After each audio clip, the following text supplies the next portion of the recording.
Welcome to all my devious Dynasty degenerates out there. I feel like the season has just started, but we're so close to getting to the quarter mark of the season already. How in the world did that happen as we head into week 4 starting tomorrow? But with that being said, we're starting to notice some trends. We're even better understanding player values and everything that's happening in the 2024 season. So tonight, Rich and I, we're going to give you our own perspectives on the season so far, put our pulse on it to let you know what's happening and how, dynasty targets might be coming up. But fear not, Rich and I are not going to do that alone. To do something that's so profound, tonight we brought in a guest that definitely knows ball, and you're in for a treat as he helps us break it all down for you. It's Dynasty 365 on Fantasy and Frames Wednesdays, and while the season may have given you some surprises, tonight, we're going to give it to you straight. So, Rich, can you do me a favor?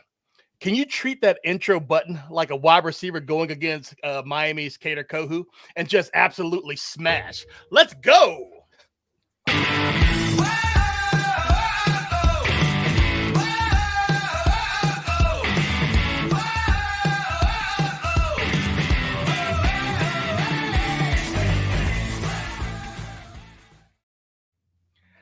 Hello, everybody. Again, welcome to everybody that is tuning in on YouTube or listening to us via podcast. We appreciate you hanging with us tonight. We wouldn't be here without you, so we thank you for coming in and sharing it with us. Remember, if you have any comments, questions, put that in the chat, whether it's trades, buy or sells, or any other question that you might have. We love to interact with you, so make sure to leave us a line. And tonight, as I told you, Rich and I are not going at it alone. We got on the phone and we brought in a very special guest tonight. You can find him on Twitter at Hutchinson B_FF, and he doesn't need an introduction. If you've been in fantasy for a while, you know who he is, but you know what? We're going to give you one anyway. So you've heard him on the Hooked on Fantasy podcast. You've read his articles on dynastyleaguefootball.com. You've certainly read his articles over at Football Guys. This guy is a pro's pro and has amassed a large knowledge of fantasy football, all before graduating high school. Ladies and gentlemen, Dynasty 365 introduces tonight's guest, Hutchinson Brown.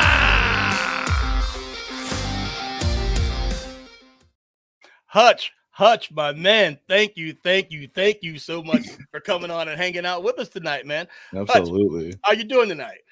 Oh, man, I had no clue that was going to happen. I had no clue that video was in place. That's fantastic. I'm doing great. I'm super excited to be here for the show tonight. Yeah, I'm totally I'm blown away and shocked by that video. That was awesome. That was incredible. I appreciate it, man. I told you, special guests, we got to roll out the carpet. We got people who come by and stop by with us. So we are happy to have you here tonight. Rich, my partner in crime. I missed you last week, buddy, but how you doing tonight? I'm doing good. Just flying high right now on those Vikings vibes and just living life, There you go. You're not high on the Packers vibes, or you're a Viking fan this week, right? Oh. It's border battle week this week, so it's gonna be a good one. Vikings versus Packers. Here we go. All right. Yeah, in Lambeau. It's gonna be good. Yep. It is going to be a good game. All right. So who you got for that game, Hutch? I'm putting you on the spot just off the rip. Oh man. Well, I mean, obviously it's a big factor if Jordan Love plays or not. I think he is going to play because he was pretty close to playing last week. I think the Packers are to get this one. I really, really do. With Jordan Love coming back, those receivers they got with Jalen Reed, Christian Watson, Romeo Doubs, I think that offense is going to be able to find a way to beat out Minnesota. It's going to be a really fun game, but I'm betting on Jordan Love and the Packers here. Okay. You know what, Rich? I'm not going to ask you who you're betting on because I know you're going to say the Packers also, and I don't want you to offend the Minnesota faithful or whatever. There may or may not be a pie bet riding on this, actually. So tune into the Waiver Wire show next Tuesday for the exciting conclusion of the pie bet. Okay. Hey, I love pie bets. I'm a pie bet fan, but Again, it is Wednesday. We're kicking off Fantasy and Frames Wednesdays on Dynasty 365. Thank you guys for hanging out with us. Like as always, Albert. Hello, sir. Mr. Scampers, good to see you as well. Tootsie Pop, Rachel, good to see you. 3 of your favorites. What's up, I Rachel? mean, I don't want you to rank them, but I know that I'm, in the top 3 at least. So that's good. What's up, Jamie? And then Rhett. Oh my goodness. Hutch, I don't know if you've had the pleasure or displeasure of meeting Rhett Manuel, but he's my arch nemesis. I have. I know Rhett. Yes, I know Rhett. Yeah. No, Rhett's a great dude. He's awesome. Yep. Yeah. All right. So without further ado, we will get into the show. We'll start this off tonight and we'll get into our first topic. It's news and nuggets of the week. And we're going to start off. We're going to talk about what some people are a little bit worried about. Those sophomore quarterbacks. So the quarterbacks for rookies last year, this is their second season, and it's looking kind of interesting. Like, first one we're going to talk about, Bryce Young. We all know that he, lost his starting job for right now to Andy Dalton. Are we worried about that? Hutch, I'm coming to you first. I mean, there's a lot to be worried about when you see a second-year quarterback that was a first overall pick lose their job after 2 games and after a historically bad rookie season. Like, there is plenty to be concerned about here with Bryce Young. I think there is a chance we do see him for the Panthers at some point later in the season. I think the Panthers might be taking him out maybe to say, okay, let's just get him out and maybe do some trades. Let's see if we can trade him somewhere. It's really, really difficult. My analysis with Bryce Young, honestly, is that there were I have no faith because there were no flashes in the first 2 games. Like, those first 2 games were abysmally bad. There was not one single play that I saw from Bryce Young that I was genuinely impressed by. There was not one. And if we're not going to see that in the first 2 games, we're not going to see any flashes at all. We're likely just not going to see it in his career. So I'm kind of out on Bryce Young. I understand. Rich, how about you? I mean, actually, we'll come back. We'll ask you about this a little bit later on the show, Rich. I know that you have a love affair with Sir Bryce, but let me ask you about Will Levis. So Will Levis out here doing Will Levis type stuff, making some, like, he's about to be sacked and he's just throwing the ball up sometimes. Like, I don't know what he's doing. How do you feel about the mayonnaise wonder? Like, I mean, is it just growing pains or what? Right. I'll always appreciate him for the meme that he gave us of him on his knees when he threw that one interception. What was that, week 1? He's got a meme every week. Every week before he's got a great meme. Yes. No, I am a little worried. I guess I never really had a whole lot of stock invested in him to begin with, so I'm not that worried, I guess. But I am a little worried. I do think, though, that they did deal with a really tough schedule to start out the season. I think it's going to get a lot better as things go on. According to Fantasy Life, they do have the 3rd best schedule going down the road.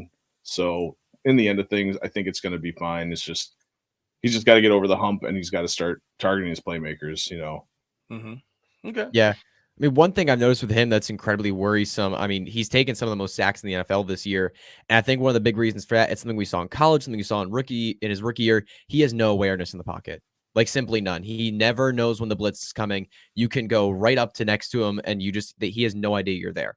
Like, he can pick up, if even a good offensive line and he was able to have a clean pocket all the time, he could pick up our defenses. He could chuck it downfield. He's got a good arm and he can read defenses, in the backfield, the secondary. He has no idea what's going on in the pocket at any moment. And he takes massive, massive hits. You can see it all the time in his games. It's why you see the lost fumbles. It's why you've seen, like, the bad plays. It's why you see him diving for footballs behind him. It's because he takes unnecessary hits when he doesn't know they're coming and he loses the football. It's something that he has not shown growth in. And if he doesn't soon, which personally I don't think he will, because we've seen this his entire career, he's going to continue to struggle. I got you. All right. Ed, we already got a question in the chat. Jamie, he asked us our thoughts on a Superflex Dynasty trade. Just put Hubbard on the block, and he's trying to capitalize off his big game before Brooks plays. Good idea. He instantly received an offer for a 2025 second and for Connor for Hubbard. Smash it.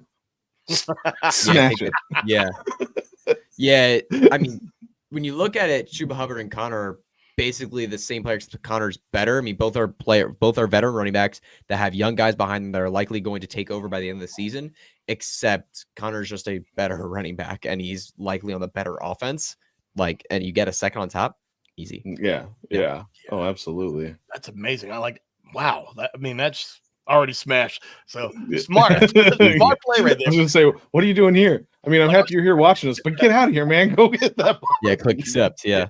As I was reading it, I was sitting there thinking, like, I'm just not understanding this trade, right? But yeah, definitely smash that. I think we're all in agreement there. So, and we had a trade question that came in like at 7 o'clock this morning, so they were ready for D365. But it's a 12-team full PPR. Just traded Malachi Corley, Ray Davis, Jalen Polk, and a late 2025 second. And his team is already 3-0 for Devin Singletary. Thoughts on that trade? Hutch, we'll come to you first. Oh, man, I mean, it's like a lot of very questionable assets for someone in Singletary who's had a very good start. He's been the Giants' like dominant workhorse running back by far to start the season, and I'm expecting a big game this week on Thursday Night Football against Dallas, who arguably have the worst run defense in the NFL right now. I mean, I think this is a fair trade, honestly, looking at all the options here. You know, you have some really interesting upside pieces with Ray Davis, with Jalen Polk, with Malachi Corley, with the second for Singletary.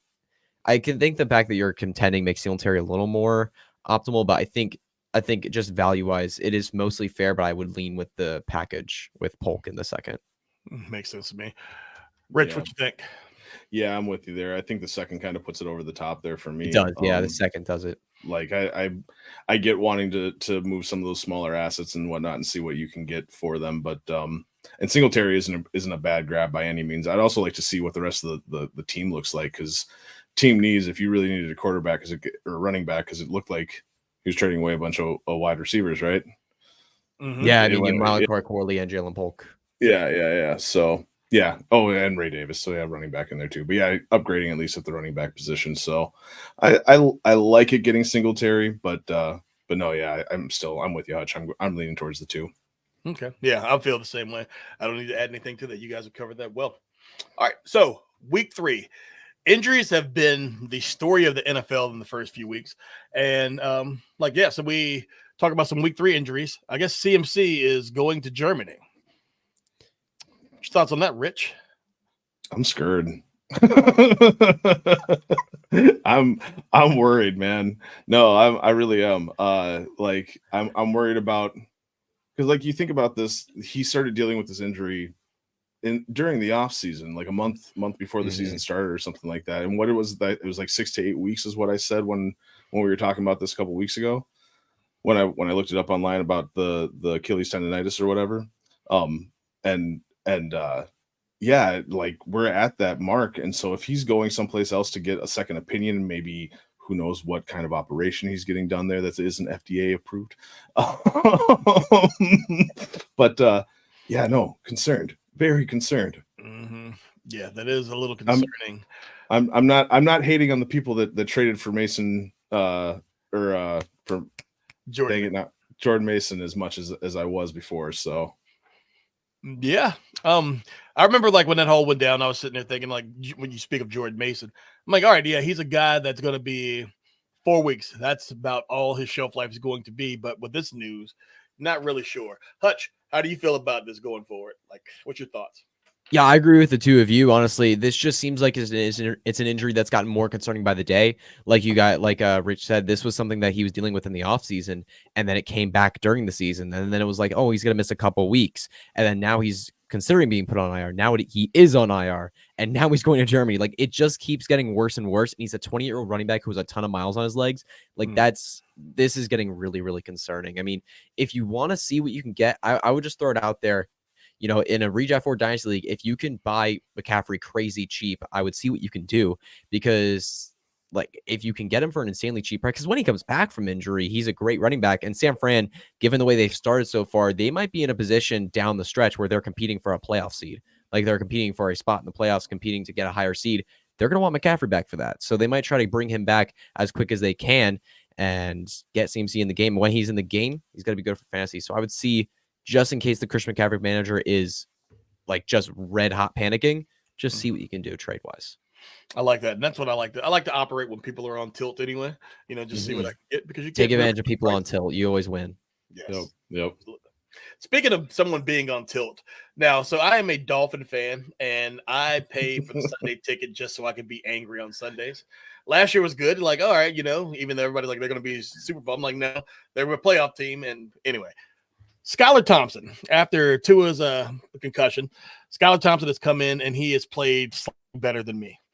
Absolutely awful. And Skylar Thompson is the first Dolphin in 20 years that have made me turn the game off because I just could not watch him play because he's just missing people. I don't know where his head's at. And he started a lot of games last year. 2 years ago. So it's not like the moment is too big for him.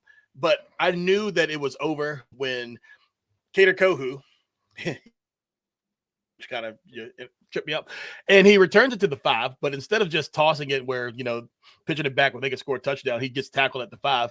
And then Miami, who had that potent offense last year, went nowhere. They had to kick a field goal with 1st and goal from the 5. And it's because Skylar Thompson is absolutely awful. Not as bad as Liam Eichenberg, the worst player in sports. Chris Greer should lose his job just because Liam Eichenberg is employed. But anyhow, I'm on full tilt, so I guess he got a little nicked up in that game. So Tyler Huntley is looking like he may, play. Do you guys care? I know that there's a lot of fantasy assets, but how do you guys feel about Skylar Thompson possibly not playing? Sorry, go ahead, man. No, go ahead. No, go ahead. Tell you. I think to me, when you look at who the backup is for Miami, looking at the options, you have Tim Boyle, you have Skylar Thompson, you have Tyler Huntley. I don't think any of it matters. I think you are forced to start Tyreek Hill with a lot of worry, and then you're benching Jalen Waddle. And then with Devon Achane, you're probably also forced to start him. It's just he's Devon Achane. You give him one play and he can do it. He's also very involved in the passing game and the running game, so he's going to be relevant at least. But I'm worried starting those 2 players, and then Waddle you just can't play. And then obviously you're not playing a quarterback of Miami in fantasy. But it's going to be gross. You're not going to like it. It's going to be scary, but that's just kind of how you have to go about it. Mm-hmm. It's going to be, I really feel that at this point in time, anybody is going to look better than Skylar Thompson did. Like you would think if they could just get the ball to those pieces, but the offensive line, 3 members are out hurt. Tyron Armstead can't stay straight. So it's brutal. Yeah. But Rich, what, Rich? It doesn't matter what you think about it. We know it sucks. So we're going to ask you to tell us about, Trey McBride and Devontae Smith. They both got concussions. Devontae Smith's looked really bad. It was a dirty hit from the Saints. McBride didn't look great either. But it's these are players that we're counting on. So how are you feeling about them possibly missing time? Because I don't believe either's cleared protocol yet, correct? No, I don't believe so. No. I'm a little concerned. I guess Devontae Smith a little less concerned just fantasy wise, just because I guess I have more stock in AJ Brown than I do than Devontae Smith. I guess looking at it in a broader spectrum, yeah, I am worried about Devontae Smith. That was a really bad hit. So yeah, definitely got some concerns there. Really hoping that he's able to bounce back from that and recover quickly. Trey McBride worried as well, a little more worried just fantasy wise, just because he is one of their top targets there in Arizona. And I'm worried about what that's going to do, trickle down effect for the other targets and whatnot. If it's going to make it so that they don't have to worry, if opposing defenses don't have to worry so much and they can double, triple coverage, Marvin Harrison Jr., not have to worry so much about what else is going on downfield. It's going to hamper all of the other pieces in place. So, a little more concerned about the McBride injury, but yeah, that Devontae Smith one, that was rough. Yeah. Hutch, what's your thoughts? Yeah, I would think that both are going to miss this week. Specifically, I would guess especially Devontae Smith, like Rich mentioned, that was a really dirty hit. That was a nasty hit. You saw when he went down, there was a real problem. I would expect both of them miss this week, and I would try to make plans for your fantasy teams without them this week. That's how I'd go about it. Yep, I think that's wise advice.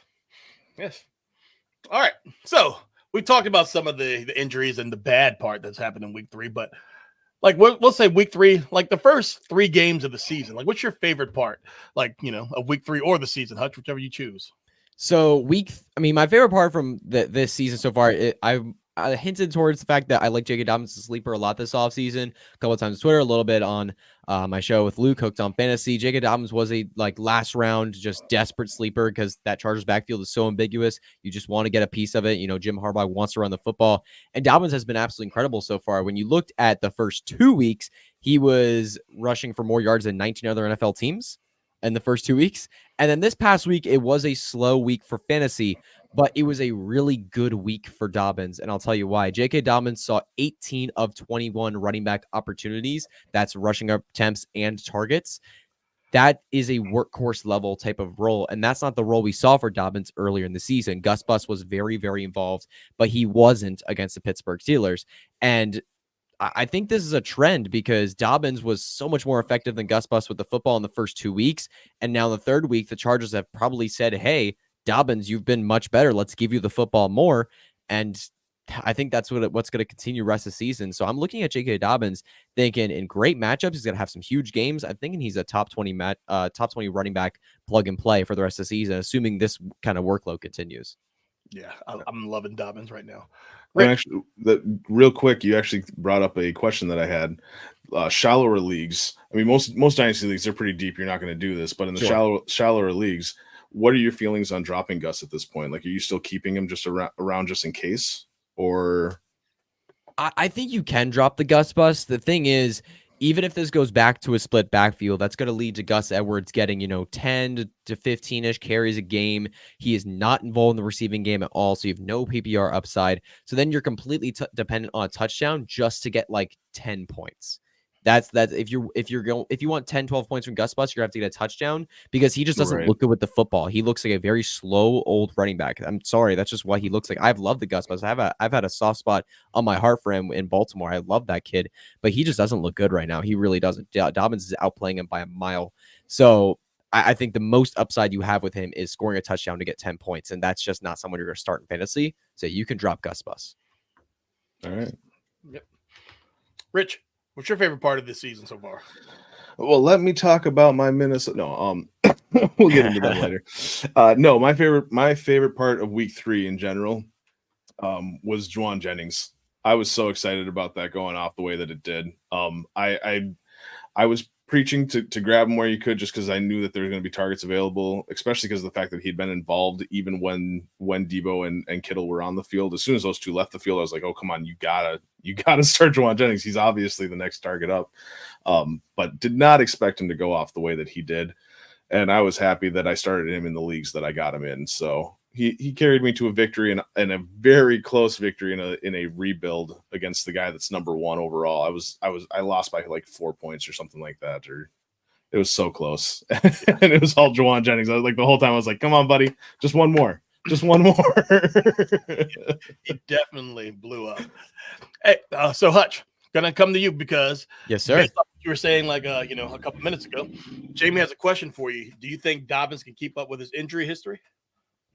Well, I mean, he looks good. I mean, personally, when I've gone back and watched him play, because obviously he's coming off that Achilles injury. We gotta be, does he actually look good? To me, you see the elite vision, the elite, football IQ behind the offensive line when you watch him play. He has that vision. He finds the holes in the offensive line. He works well with this Jim Harbaugh system that they're running in Los Angeles. He works well there. But then you got to look at the athleticism. Is it there? I mean, he's ripping off chunk runs. It's not necessarily all the way to the house because you can see safeties keeping up with him. You can see DBs catching him down the field. And that's the only thing that's concerning for me is that those ginormous home run plays might not come, but he's consistently ripping off 10, 15-yard runs. And that's going to be plenty to be relevant for fantasy. And to the point of not consistent targets, that's totally a fair point. I mean, if the targets are inconsistent, they're not always there, but he's seeing 3+ targets in 2 of 3 games. Like, that's not elite superstar numbers, but that's going to be something that gives you it's going to give you something that gives you a half PPR or PPR small boost enough to the point where if Dobbins remains efficient and this offense remains good like they've been the first couple weeks, he's going to be good for fantasy. He's not going to be perfect. He's not going to be a top 10 running back. I'm not saying he's going to be a top 10 running back, but he'll be an RB2 and he'll give you plenty of good weeks. And then also he has Gus or Roschon. In the next comment, I would take Roschon Johnson. DeAndre Swift is sucking right now. He's playing out of his mind bad football. When you say playing out of your mind, you usually say good. He's playing like he has no mind. I really don't get it. When you watch him play, it's just so bad. Johnson took opportunities last week, and I expect that trend to continue where Johnson potentially gets the lead role in this Bears backfield. Yeah, I agree with that. Roshan all the way. And just to piggyback on what you're saying about Dobbins, well, it's not really piggybacking on it, but I think that if Dobbins continues to play, that his conditioning will be much better, and the monkey doesn't jump on his back after 15 yards. I mean, week 1, he could have had a couple touchdowns, but he was dragging that piano because he got 15 yards downfield. He looked like me trying to run a 40, but yeah. Yeah, because the thing is, like, people forget. I mean, he had an ACL tear and an Achilles. Like, he's missed so much football over the last couple of years. Like, this is the first time he's playing football in quite a while. So I feel like over the season, he's only going to get better. Yeah, I think that's something we got to consider as well. Absolutely. Love it, guys. So we're going to move on to our second topic of tonight, and we're going to be talking about the biggest surprises of the season. Just giving some insight on who surprised us the most. And we'll start with who surprised us the most in a positive way. So, Hutch, I'm going to come to you first and ask you that question.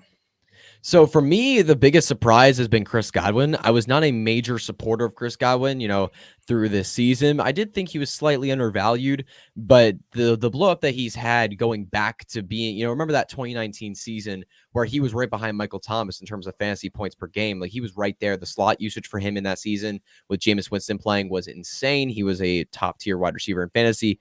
I did not expect those numbers to come back this year. I didn't expect him to be anywhere near the top 15. I expected him to be like a borderline wide receiver 2, but the slot usage has gone up. I thought that was really coach speak when they were saying it, but it's really true. Because we saw with Baker last year, it just didn't happen. But this year, it's going to a whole new level. Right now, he is in the slot 59.8% of the time on his snaps and on his routes. That is incredible usage.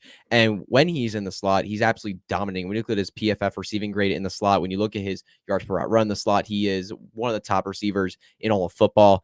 And for fantasy, I mean, he's a top 5 receiver right now. Even though the Bucs offense has had its struggles throughout the season, they've been good at sometimes, bad in others. Godwin has been very consistently a very involved, good piece of this offense. And it's been really good, and it's honestly shocked me. I did not expect Godwin to get back here for fantasy.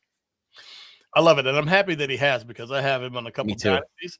That he's pleasantly surprised me, and he's helped me out a lot. So I love that. So as for me, my biggest positive surprise of the season is the fact that Devon Achane has stayed healthy, like relatively. So I'll be the first to admit it. I was telling anybody who would listen to me in the offseason to stay away from Achane at his cost, because you're spending a first or second round pick on a guy who is a walking injury designation. Like, he was injured at birth, so I've never known him to not be a little nicked up. You look at last year's rookie season, he was hurt in the preseason and he missed a little bit of time. He comes back, he didn't get to play much in that week 1 game, but he comes back and he gets banged up, in that whole game. Then he absolutely shows out, destroys Denver, and then he's ascends and he goes crazy. But then he gets nicked up a couple times, but he sprains his knee in week 5. That sidelined him for 5 weeks. He comes back, he plays that game, then he gets nicked up, and then he's on the injury report for 3 weeks with a shoulder with a rib or a toe injury, and he just never felt good about him. Like, he's a little guy and all anyway. So my whole thing is knowing that he's constantly injured and how the Miami Dolphins are going to play. I expected it was still going to be Mostert and him in a committee, and little Jalen Wright, Wilson, and whoever else added in, because Mike McDaniel just loves a merry-go-round. But to see that Mostert went down week 1 and Achane survived that little scare that he had with that high ankle sprain, but he has been an absolute workhorse for the Dolphins right now, and he is doing everything right now, on the ground and in the air, and he is still taking those hits, but he is proven to be durable for the first 3 weeks of the season, and that surprises me more than anything. And I'm happy to have been wrong about him getting hurt so often. So, yeah. Rich, what about you? Well, first off, I'm right there with you. I'm eating crow on Devon Achane. Devon Achane. What was that? Devon Achane. I'm right there with you. I'm eating crow too, so don't feel too bad. As far as me, biggest positive surprise, I am going to go to my Minnesota Vikings now. Just because I expected Darnold to be good. I did not expect Darnold to be as good as he's been. Quarterback 4 on the year. And he's supporting Justin Jefferson, who's wide receiver 5 on the year right now, too. He's showing that he's able to put up those big numbers that you want to see in fantasy. He's being reliable, and he's doing it against really good defenses, too. nobody expected him. Yes, exactly. Nobody expected him to be where he's at right now.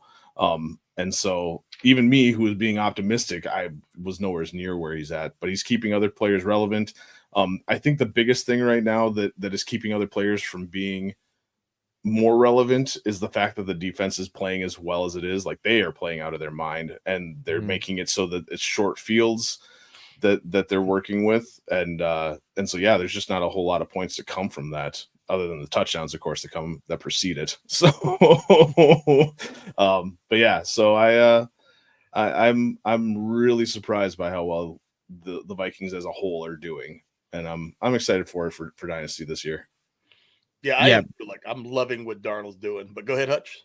Yeah, I just want to say, to your point about the defense, I mean, Brian Flores is a mastermind. I mean, when you look at his defenses, the way he's schemed up against every offense he's played this year so far, he's done quite a phenomenal job, and it's put Darnold in great positions to be able to manage the game and put the Vikings in winning positions.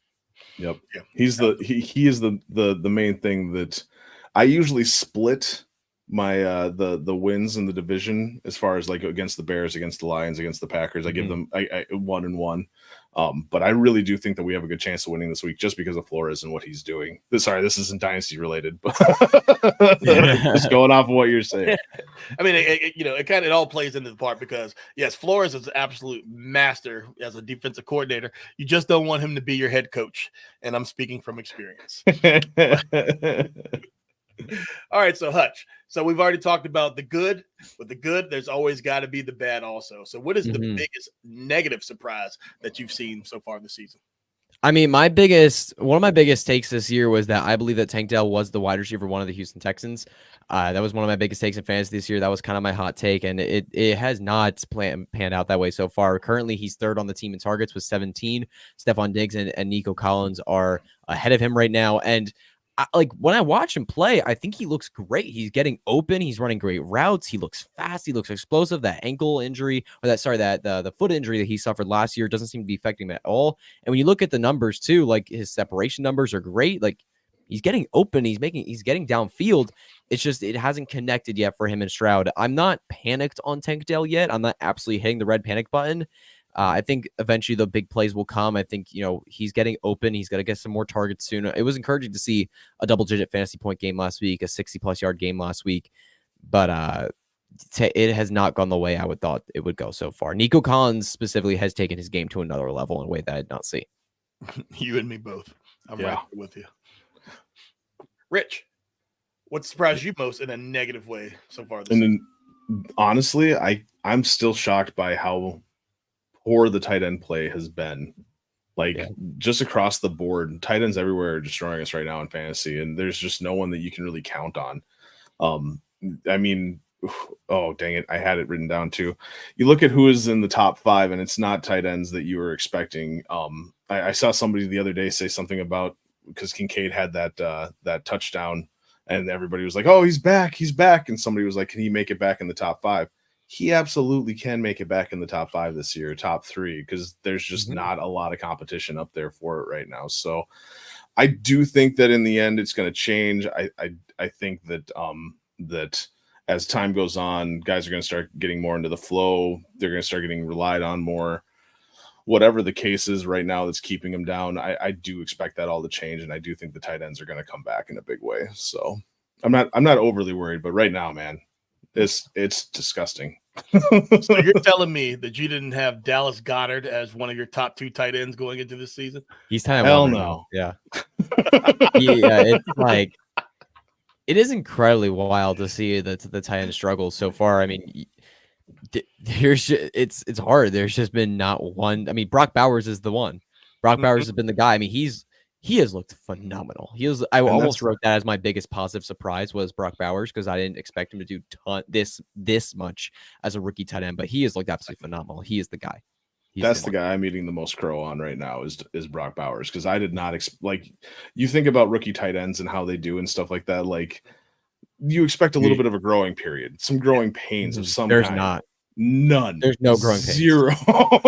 Yeah, no, there's none. He is just. I mean, you think about what. I thought about it a little bit. I mean, I was in on Brock Bowers, kind of like I wasn't expecting this. I mean, you think about what he did as a freshman in college. He scored 13 touchdowns. Yeah. I mean, he was dominant from day one in college. He's doing it in the NFL too. He is. Yep. Like I love Brock Bowers. Like, just him coming out. I love Brock Bowers. But I pumped the brakes a little bit and I was like, you know what? He's going to be good in the NFL, but just not this year because they're going to just steadily pepper Devontae Adams because he's a little bit of a diva. But Bowers has come out there and he is holding his own. And like, I'm happy to see that. So I love it, But for me, the biggest negative surprise, is the quarterback play in the AFC South. Like, if you're not CJ Stroud, then you're looking like, what are you doing? But I really thought that this was going to be the year that it all comes together for Trevor Lawrence and that he's out there, he's healthy, all of his playmakers are healthy, and he's doing his thing, but he looks so bad. He looks so bad. Like, so I've always joked for the last 2 years saying that Trevor Lawrence is Justin Fields with better marketing. And everybody always said, oh, it's kind of crazy because there's always been an excuse for Trevor Lawrence not living up to the generational talent hype that he had coming out of Clemson. Yes, he absolutely dominated in high school and college. He was phenomenal. But since he's come to the league, that first year, not good. Everybody blamed Urban Meyer. Second year, oh, yeah, some of his playmakers are hurt. He's really not doing his thing. But then I'm looking at him now and like, I really feel that in Superflex leagues, I'm benching him. Like, he is not making the starting lineup. Like going into week 4 for any league that I have like a Superflex league. And when you think about it, it's just been more woeful than you think. He has a 53% completion percentage right now. Terrible. 560 yards, 2 touchdowns, 1 interception. And he's the QB 28 right now. And I just really expected a lot more from him. But then we look at Will Levis. We talked about Will Levis a little bit earlier, so I'm not going to dwell too much. But he's been making some plays. You sit there, you're like, that's not even a rookie mistake. Like, they don't let you make those plays in Pop Warner. Like, so what are you doing, Levis? And like right now, he's the QB 25, but 579 yards, 4 touchdowns, 4 picks. And he really should have a couple more picks. He just kind of got lucky with defenses bailing him out. But then Richardson, which, Hutch had already mentioned about his little concerns about him earlier today. But 49% completion percentage, that is woeful. 583 yards, 3 touchdowns, and 6 picks. One of the interceptions he threw to the Bears Sunday was the worst interception I've seen in the NFL. Like, there was 3 Bears just standing there like, hey, and he hit them right in the chest. Like, I don't even know who he was trying to throw it to. It was bad. Yeah. But his rushing ability has him right now as the QB 14 on the season. But like, whoa. So that's what has me surprised negatively going into the season. Like, those quarterbacks, they got to do better.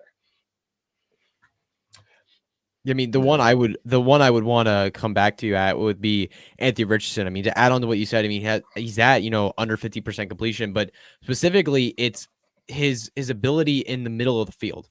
Like, when you talk about passes 0 to 20 yards downfield, he is currently bottom 5 in completion percentage among any quarterbacks that have started a game this year. And that's including Skylar Thompson. Like, that's including all these quarterbacks. That's including all quarterbacks in the NFL that have started a game. He's bottom 5 in completion percentage in both those areas. And when you watch him play, like, I've gone back, watched the games, he just misses these throws, easy slants, easy in routes, out routes, throws over the middle for first downs. He misses these on a consistent basis. Like, it's not just, oh, he missed one here or there. He misses it on a consistent basis. And it's a massive problem because not only is he costing his offense because he's not getting first downs, he's sending the punt team out. As a result, he's not going to get in the red zone. He's not going to rush for touchdowns. He's not going to score his fantasy points. Like, it's just simple as that. So far this year, and you mentioned the rushing, it hasn't been there like we wanted it to. Right now, he's under 40 rushing yards a game. Like, that's not an elite number. Like, that's, like 7, like that's 6th, 7th in the NFL. But we wanted more than that. We wanted more than that for rushing. And it's just not there. So the one thing that's carrying right now is the big plays he had in week 1. Those multiple 50-plus yard touchdowns that he had in week 1. That is the only thing that's keeping him at QB 14. Otherwise, he has been disastrous for fantasy football, not someone you want to start. And I think the problem is, though, because he can have those big plays, you have to start him in fantasy. Just because when benching him, you are risking benching a 30-point week or a 40-point week. Yeah, it's really hard with Richardson right now. He's an eyesore to watch. Like, there have been a couple quarterbacks that have been really eyesores. He is one of them. He's been playing like one of the worst quarterbacks in the league so far as a passer. It's bad. Yeah, he is. And Hutch, I absolutely appreciate you saying everything you said about Richardson. I'm going to come back later in the show and ask you a question, but absolutely, I mean, you just set it up nicely for this question that I'm going to ask you a little bit later. So, stay tuned for that, guys. All right, will do. Hey, Jerry, good to see you. Thanks for hopping in. All right. So we've already talked about a reason for concern a little bit, but what is your biggest reason for concern right now? Like Hutch, as you've seen like weeks 3 play out. Dude, Rachaad White, man. Rachaad White is in big trouble right now. He might lose his job pretty soon. I mean, Rachaad White, when you look at last year, he was top 10 last year in yards after catch per reception, yards per catch, missed tackles forced on receptions, and elusive rating, PFF elusive rating on those receptions. Among all running backs who saw 20 targets in 2023. Like my point is with all those stats, in the receiving game, he was so good last year. When you watch the highlights, you can see he was so explosive in the receiving game. When you put him in space, the dude is dominant in the receiving game. He was never good as a rusher, but in the receiving game, he was dominant. This past year, I mean, this year, like the last 3 games, when you look at the numbers again, all the numbers I mentioned, he was top 10 in last year. He's outside the top 15 in all of them. He's showing decline in the numbers. And then when you watch him play, there's not been one play where I was like, oh man, that's a highlight play. I've watched every touch he's gotten in the receiving game. There's not been one highlight play. There's been like nothing. I've seen nothing that I've been very impressed by. And Bucky Irving looks absolutely phenomenal. I was never in on that kid as a prospect. Truly, I was not a big fan. He looks dominant, not just as a runner, but he had 3 receptions last week as well, 3 targets. That's very, very significant. And after that game, Todd Bowles has said he has earned more snaps. If Bucky Irving continues to flash as a runner, continues to get a couple of receiving snaps, he is going to take this job from Rachaad White, and Rachaad White will be absolutely useless in fantasy. I don't think you can start him next week. I think it'd be very hard for me to do so. And then Bucky Irving is a flex consideration, but yeah, man, Rachaad White, because everyone talks about how good he is in the receiving game, and it's just like, it's not the same as it was last year, and he's going to lose his job because of it. Yeah, I can't agree with you more. Last week was when you were here, Chris. We did a little bit of the who are we bullish on and who are we bearish on, who are we trying to get rid of in fantasy right now. And Rachaad White was my guy. Like, I think even last week was too late to try to get rid of him. Yeah, no, it's getting to the point. It's getting to the point where it's already too late, but it's only going to get worse from here. Yeah. He looks so bad. And then he looks even worse because whenever Bucky Irving touches the ball, he looks so much more explosive. It is so bad. But yeah, I agree with that for sure. Rich, I'm going to ask you, what's your biggest reason for concern? And we might have touched on it just a little bit, but yeah, let's bring it back. Let's bring it back a little bit to the beginning of the show. We'll talk about Bryce Young, and is he done? I think he's done. At least in my opinion. Hutch, you were saying he might come back in the year or this season with the Panthers, and I could see that happening too. But I still think that he is done in Carolina. I don't. We've never seen a young quarterback survive, at least that I can think of, where they got benched like this and came back to be able to actually be the guy in the long run of things. No, this is historically bad. This is really, really, really poor. Yep. Yeah. And so front office did him no favors whatsoever. I really do hope that he goes someplace else. I hope that he finds someplace else that he can thrive in. There's a part of me that was like, if it wasn't for the fact that the Vikings just signed or just drafted JJ McCarthy, there's a part of me that was like, yeah, I could see that. I could work with that. And a little Bryce Young action there, throwing the ball to Justin Jefferson. Sure. So I'm still not completely out on Bryce Young. I'm going down with this ship one way or another, but the concern is there. Like there's not a whole lot to say as far as what he's going to do for the rest of the season. So yeah. I feel so bad for Bryce when I look at him, man, because he seems like genuinely just a good dude. He's trying his best. Yeah, he is saying the right things, and he's taking blame for stuff that's really not his fault. Like he was done a disservice with that organization. I think it's a terrible organization, probably one of the worst run in sports. And and then seeing when Dalton comes in, how Dalton actually, they actually look like a functioning offense again. It's got to be disheartening, and I really feel that first season just completely shot any confidence that he might have had, because can you name any wins that he had last year? Like, I really can't. Like everybody who wanted CJ Stroud got fired because the owner was like, well, blah, blah, blah. And so he sees the disaster that's happening around him, and then 2 games into this season, then he loses his job, and he loses his girl, and he's just having a rough go of it. But I hope he goes to land somewhere and he does bounce back, because I don't think we had a chance to see what he can do. Absolutely. All right, guys. So we're going to move on to our next target. Like, we're going to give the people, some trade targets that we're looking at right now. So, like, who is a player that you think will add a little bit of value? Maybe not right now, but later on in the season. Hutch, we're going to come to you first.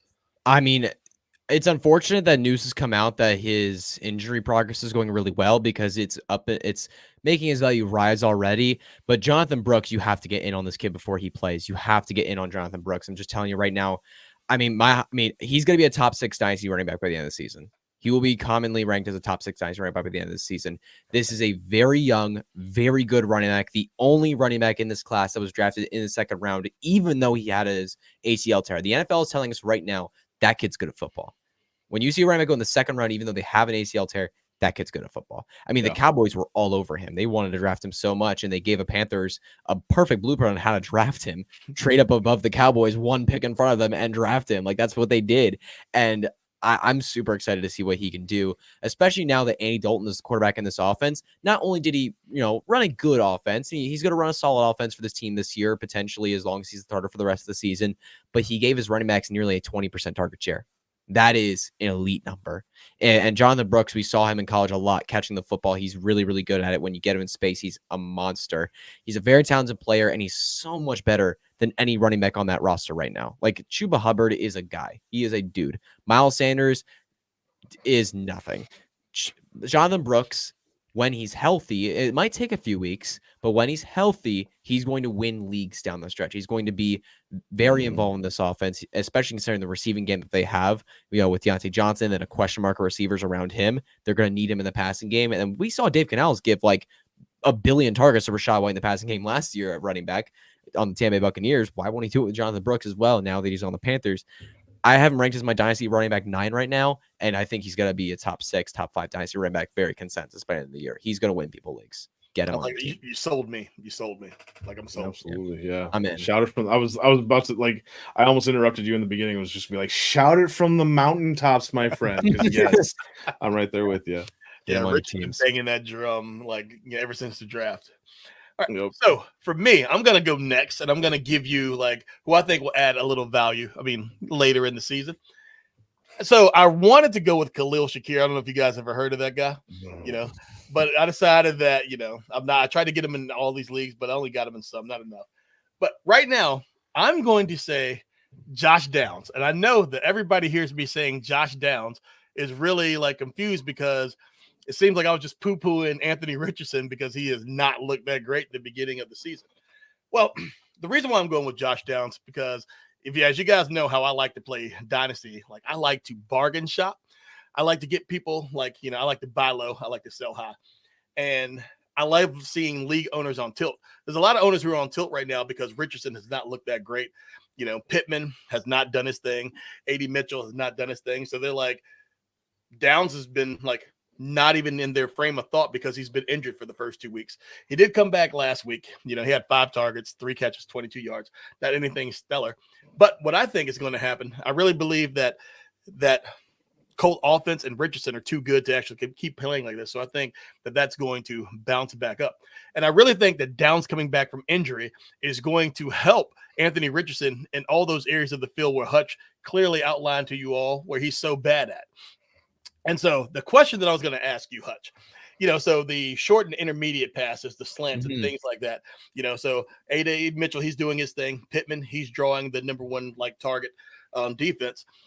Josh Downs operating in the middle, doing all those stuff. Will he help Anthony Richardson correct? Or do you think that Richardson just has fundamental issues and it's a lost cause? I mean, personally, I think Josh Downs will be helpful. But the thing is, Josh Downs is a very talented player. He flashes a lot as a rookie, and I do like this stashing option just in case Richardson gets better or the Colts figured out quarterback with another player down the stretch. But looking at what Richardson has been as a player so far in his career, you go back to college, this has been the problem forever. He cannot throw when you look at 0 to 20 yards. It's just he misses those on a consistent basis. It's been that way throughout his college career. It was like that in the few games we saw him in his first season. It was like that in the preseason this year, and it's like it now. And it's really, because the thing is, he only started 8 games in college. He didn't start much in his rookie year. Sure. So it's hard to say he won't grow. he hasn't had tons of time to play. So he still has opportunities to grow here. He's a young player, obviously, but I don't think it's going to work right away. I don't think it would work right away with Josh Downs. I think that's something we would maybe see at the end of the season if Richardson starts to get better, or next season if the Colts figure out a different option at quarterback, or if Richardson just has another season to get better. But Downs is a good long-term stash. I like it. He's a talented player. He was really good in his first year. I liked a lot that I saw from him. Thanks. Rich, what about you? Who's somebody that you're stashing? All right, so somebody that I'm targeting right now for stashing or targeting, just making sure I'm not going too far here. All right, let's go with both. So one that I'm trying to get right now for this season, guy that I have all over the place, Nick Chubb. I love Nick Chubb. I cannot wait until he comes back. He's so good for the game. He's such a great guy in general. Like you can't not root for this guy. Outside of his injury in rookie years, he's always been an RB1 every single year, whether it's PPR or standard. I fully expect him to approach rehab the right way, and that's going to make it so that when he comes out, he's going to be healthy and good to go. And you can't discredit the numbers that he's had. I mean, he's had over 5 yards per carry on average throughout his career. Like that's just nuts. I love it. It's just the kind of consistency that you want to have. And I think that he's a lot like what you were saying, Hutch, with Jonathan Brooks. I think that Nick Chubb is going to be another league winner that's going to come back towards the second half of the season. Actually, just throwing it out there, I just traded him away, and I'm wondering what you two think about this. I just traded him away in a rebuild because I needed to figure something else out. But what are you trading him for to get him? What are you trading him away for? I traded him straight up for Roschon Johnson. I probably could have gotten more out of it, but I really like Roschon Johnson in the long run of things. I think Nick Chubb's probably only going to be around for a couple more years, so I'm hoping Roschon Johnson will be around a little bit longer. What do you think? I think you could have. I mean, you're selling Nick Chubb for Roschon Johnson, right? Is that what you said? Yep. I think you would have gotten a tad more, but the thing is, you're selling a big risk off of Chubb because this is not the first major knee injury we've seen from him. Like, this is not the first one. And also considering the fact that he's 28 years old, like, we don't know if he's going to come back the same guy. I have more confidence with Brooks because he's 21 years old and he hasn't seen an injury like this before. Like that's why I have more confidence. With a 28-year-old running back who has a lot of miles on his legs, has a big career, who's had a lot of injuries, there's a lot more concern there that he can come back. So I think selling off for the risk is not a bad idea. If you get Roschon or a couple seconds, I wouldn't mind getting off of Chubb. But if you can also, on the other side, if you can buy him for a late second or maybe a pair of thirds, which I've seen done before, I wouldn't mind that at all. Yeah. It's just about it really depends on what you're getting back because he's such a risky asset to have on your team. Right. Let me put it to you this way. So I bought him originally, same league. I bought him at the beginning of the season because I thought I was going to be a contender. Yeah. For a third. Oh yeah. Yeah, totally. Roschon Johnson. Yeah, totally. That's totally fine. And the thing is, right, we're moving up. Considering the way the Browns offense looks too, they need him. And considering their backfield looks, they need him. It's been a mess right now with Jerome Ford and Deonta Foreman. Neither of them have looked good. They need Chubb back if they want to do anything on offense. So they're going to bring him back when they can. I love this. Jamie in the chat. I've heard more Roschon talk through the past 24 hours than his whole career. I need more. I'm with you. Chris, you are muted. I was just getting Roschon. No wonder why nobody's paying attention to me. I've been sitting here talking and nobody. Oh, shoot. Yeah, no, you've been muted for a little bit. Yeah, we haven't heard you come back for a bit. I don't even know how I got muted. Okay. That happened. Yeah. So, Hutch, I'm going to ask you this because I actually saw you tweet this out earlier today. Yes, sir. A dynasty stash for you. Tell the people who you're thinking of. So I'm looking at the Denver Broncos backfield, and I think you got to stash Audric Estime at this point. I talked about it in Redraft in that tweet that I sent out, but also Dynasty is a great option too. I mean, look at what he does as a player. He was PFF's highest graded runner among the 2024 class of running backs. He's a big, physical, hard-nosed runner, 249 rush attempts for 1,341 rushing yards last year. He also caught 17 balls. And when you look at where he's catching the ball, mostly dump-offs, but he can take those dump-offs and he can pass protect. He's someone that can take a big-time workload in the NFL. He's built for it, about 220 pounds, and he did it in college too. Looking at what this Denver backfield is now, Javonte Williams, I liked Javonte Williams this offseason. I thought he was going to bounce back second year off that knee injury. He sucks. He really sucks. He's just not looking good. And then when you look at Jaleel McLaughlin in the passing game, he's okay. Running game, he's looked awful too. Like this Denver backfield is just not working. There's nothing that works. So when Audrey Esme, he's on IR right now. When he comes back from injury, I wouldn't be shocked, given the fact that he was, a round 4 pick, that they would give him a chance because Javonte Williams and Jaleel McLaughlin have had their chances. They're sucking. Why not give Audrey Esme a chance? And he's a rookie. He's a really, I thought personally he was a really talented player. And I think that he could do a lot in this Denver backfield, especially considering the fact that I thought Bo Nix took a really big step up in week 3. I thought he looked a lot more comfortable in Sean Payton's offense. I looked that he looked really good. And I think brighter days are ahead for the Denver offense. And I think Audrey Esme would be coming in at a pretty solid time. So I think Audrey Esme is someone you've got to stash. And especially if you have IR spots, you can throw him on the IR spot. Yeah, I like it. I mean, I have nothing to go against there. I mean, Audrey Esme, I was looking at him a little bit in the season, but I mean, I think you might be right on, especially looking how bad Javonte is looking so far. So bad. So sad. That makes me so sad. It makes me, dude. I heard you say it. No, I was like, man. Dude, when he came out, and then when he was a rookie, dude, I loved watching him play. He was one of my favorite players to watch in the NFL. I'm not joking. I loved that kid. And then, man, this season to watch him, it's incredibly disappointing. He looks so bad. The offensive line has not been super helpful, but man, he looks awful. It's just not there. It's just not there anymore. It does. All right, so we're going to go to the final topic of tonight. And Hutch, this topic is just for you. We're going to go rapid fire. We're going to go this, like a little bit of this or that. I'm going to give you 2 players, and then you just tell me which one you want. It's just rapid fire. We're going to get through it. All right. You understand? Yes, sir. Right. First up, we got rookie wide receivers, Marvin Harrison Jr. or Malik Neighbors. Who you got? So this is rest of season? Yes, rest of season. Yep. I'm going to go with Malik Neighbors. I mean, I liked Marvin Harrison Jr. better coming out as a prospect, but Neighbors has flashed so much more, and he's earning targets at an elite rate. Gotta go Neighbors. Love it. Kirk Cousins or Sam Darnold? Oh, man. Gosh. Okay. That's hard. That's really hard. I'm going to go with Darnold. I do like Cousins. The mobility is starting to come back, though, but I'd go Darnold. He's just dominated too much so far. All right. Travis Kelce or Mark Andrews? That's another hard one. I would go Kelce. Andrews with the small passing by with Lamar. The fact that Zay Flowers is dominating the target share, it's really hard to trust Andrews. I would trust that Kelce bounces back more than I do Andrews. All right. And Christian McCaffrey or Jordan Mason? I saw this on the show. I hated this one the most out of all of them.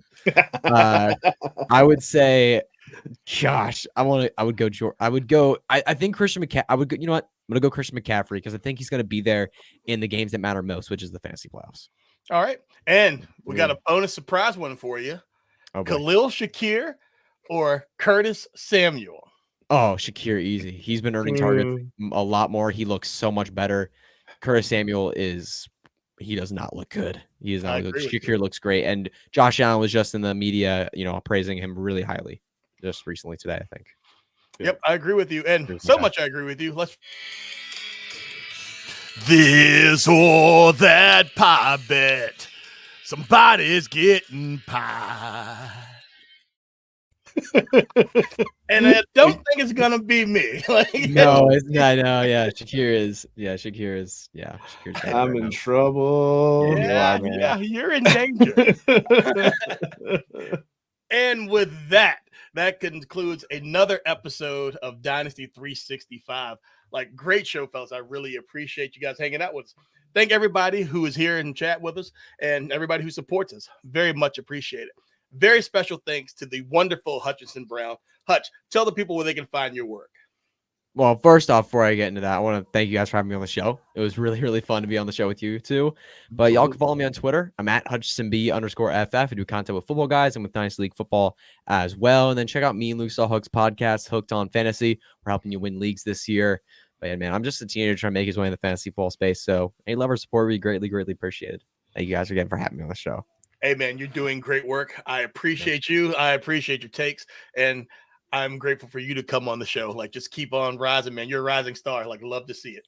Thank you, man. Appreciate that. Not a problem. All right. So thank you, everybody who watches on YouTube, or if you're listening to us on your favorite podcast platforms, thank you there also. Be sure to follow us on Twitter. Hutch already told you where you can find him. You can find Rich Sickles at Rich Sickles GBM, the ginger beard man himself. I'm at Dynasty Deviant. You can find us on fantasyandframes.com, where we help you with anything that you might have fantasy football related, not just Dynasty. Subscribe to our show on the YouTube channel or wherever you consume your favorite podcast. While you're there, please like, comment, subscribe, leave a review.